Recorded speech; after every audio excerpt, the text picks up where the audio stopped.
Eleições municipais. A esperança começa a virar o jogo contra o ódio. Muita gente mesmo, de vermelho nas zonas eleitorais do Leblon. A Zona Sul vermelhou, declarou Hildegard Angel em suas redes sociais. A observação da jornalista, filha da estilista Zuzu Angel e irmã de Stuart Angel Jones, ambos assassinados pela ditadura militar durante a intervenção dos generais Ernesto Geisel e Emílio Garrastazu Médici, respectivamente, revela mais uma nova reviravolta no cenário político brasileiro. As eleições municipais de 2020 recolocam na centralidade do debate político brasileiro os ideais humanistas e de justiça social da esquerda, contudo, ainda mantém na liderança das opções eleitorais as concepções neoliberais e privatistas de direita e centro-direita que caracterizam partidos políticos como Democratas, Patriota, PSDB, Novo, PL, PP e MDB, entre outros. Em 2020, o campo da esquerda assume protagonismo após a onda de direita que varreu o Brasil em 2016 e 2018 por meio de fake news e ações da mídia comercial conservadora. No cômputo geral, a direita neoliberal tradicional foi a vencedora da eleição, mas sua situação não é confortável porque a esquerda retomou o fôlego. A mídia comercial tenta vender o fortalecimento da centro-direita e a ideia de que o PT foi o grande derrotado, mas o PT recuperou espaço nos municípios médios e chega ao segundo turno com chances de vitórias em cidades como Juiz de Fora, Contagem, Caxias do Sul, Pelotas, Diadema, São Gonçalo, Anápolis, Cariacica, Feira de Santana, Vitória da Conquista, Santarém, além de vantagens em algumas capitais, como Recife e Vitória. Em São Paulo, o PT fez a maior bancada na Câmara de Vereadores, empatado com o PSDB.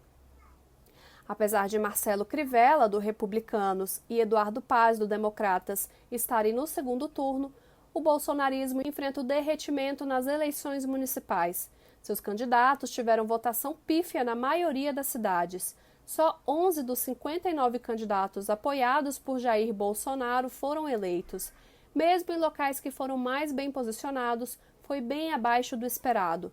Carlos Bolsonaro, por exemplo, recordista de votos em 2016, perdeu o posto de vereador mais votado do Rio de Janeiro para Tarcísio Mota, do PSOL. Carluxo perdeu 1/3 dos votos em relação a 2016. O Rio de Janeiro também não elegeu a funcionária fantasma Valdo Açaí, ligada ao clã dos Bolsonaros. Ela recebeu 266 votos e não conseguiu vaga na Câmara de Angra dos Reis. Os resultados mostram que o bolsonarismo sofreu um revés em toda parte, incluindo aí o lugar onde surgiu. A capital carioca, por outra parte, revelou o bom desempenho da petista Benedita da Silva. Não foi eleita, mas marcou posição como líder da resistência nas comunidades pobres, apesar das milícias.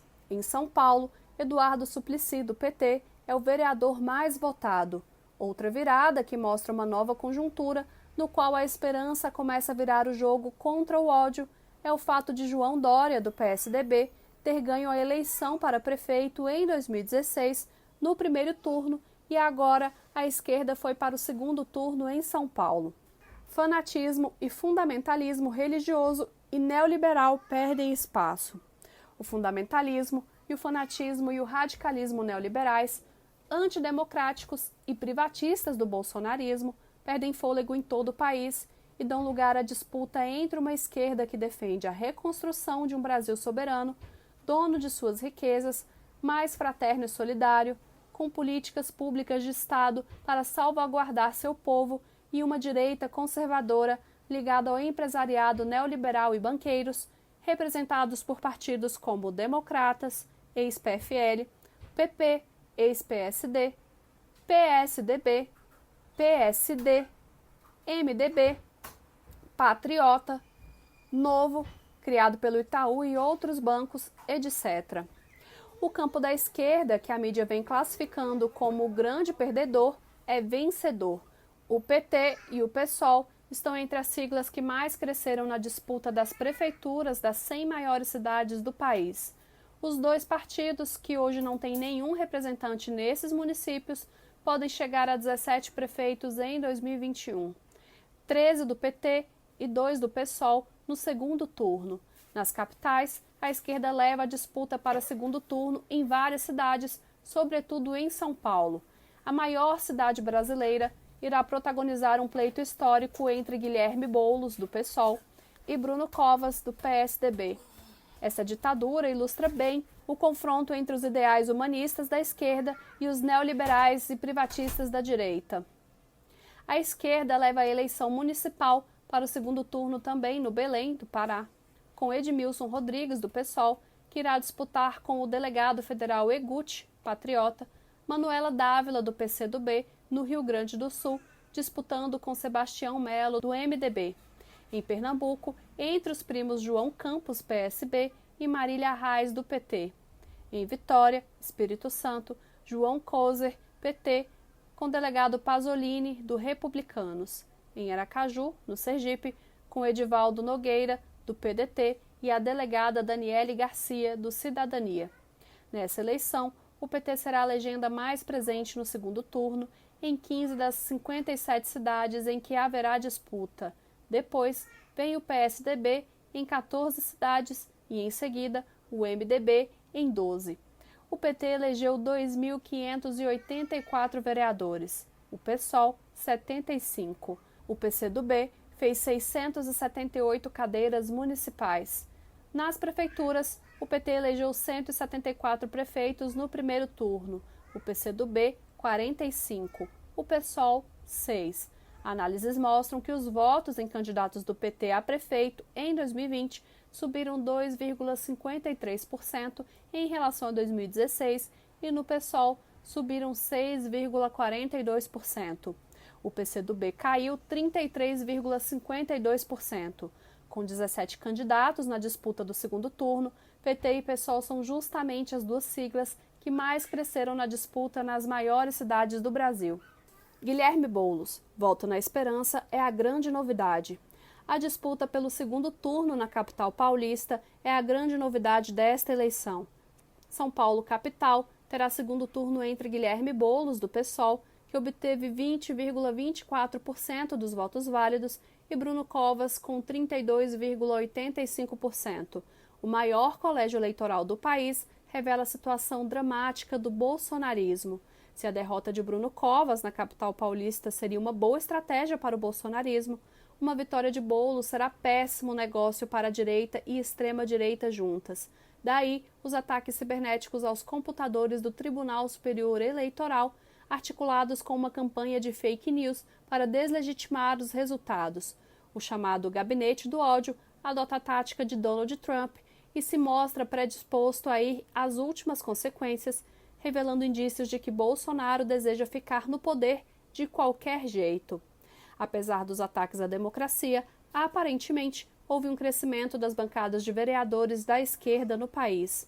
Mandatos de esquerda faz diferença nos municípios para derrotar retrocessos, denunciá-los e articular a resistência com os movimentos sociais. Mesmo com os desafios impostos pela pandemia do novo coronavírus, a esquerda esteve nas ruas, dialogando com o povo e debatendo um projeto de sociedade mais humana e menos desigual. Mulheres, LGBTQI+, povos originários, começa uma nova configuração. A mídia ainda vai falar muito sobre a suposta derrota das esquerdas, mas o que está ocorrendo de fato é uma renovação como jamais vista. Essa é a análise de especialistas sobre o desempenho da esquerda após observação dos números do TSE. Diferentemente do que diz a mídia, o campo da esquerda sai mais plural e fortalecido do processo eleitoral 2020. Os números revelam também que nessa eleição muitas mulheres negras, brancas, indígenas, professores e LGBTQI+, de todas as raças foram eleitas, o que na avaliação de analistas significa a renovação pela base, pelas identidades, pelas lutas do dia a dia. Foi a primeira vez na história que muitas candidatas mulheres, negras e transexuais se elegeram vereadoras por todo o país. quase todas estão no campo da esquerda. Nesse território, destacam-se as mulheres eleitas pelo PT e PSOL. Em 6 capitais, mulheres ficaram em primeiro lugar entre vereadores eleitos. Porto Alegre, segundo o TSE, será a capital com maior representatividade feminina na Câmara de Vereadores, com 30,55% de representatividade. Elas ocuparão 11 das 36 vagas. Em Belo Horizonte, elas vão ocupar 26,83% das vagas e em Natal, 24,14%. São Paulo ocupa o 4º lugar, com 23,63%, ou seja, 13 das 55 vagas serão ocupadas pelo sexo feminino. Apesar de ser ainda bem abaixo da proporção encontrada no Brasil, em que 51,8% da população é mulher, segundo o Instituto Brasileiro de Geografia e Estatística, o IBGE, essa eleição de 2020 trouxe a maior votação de mulheres para cargo de vereadora.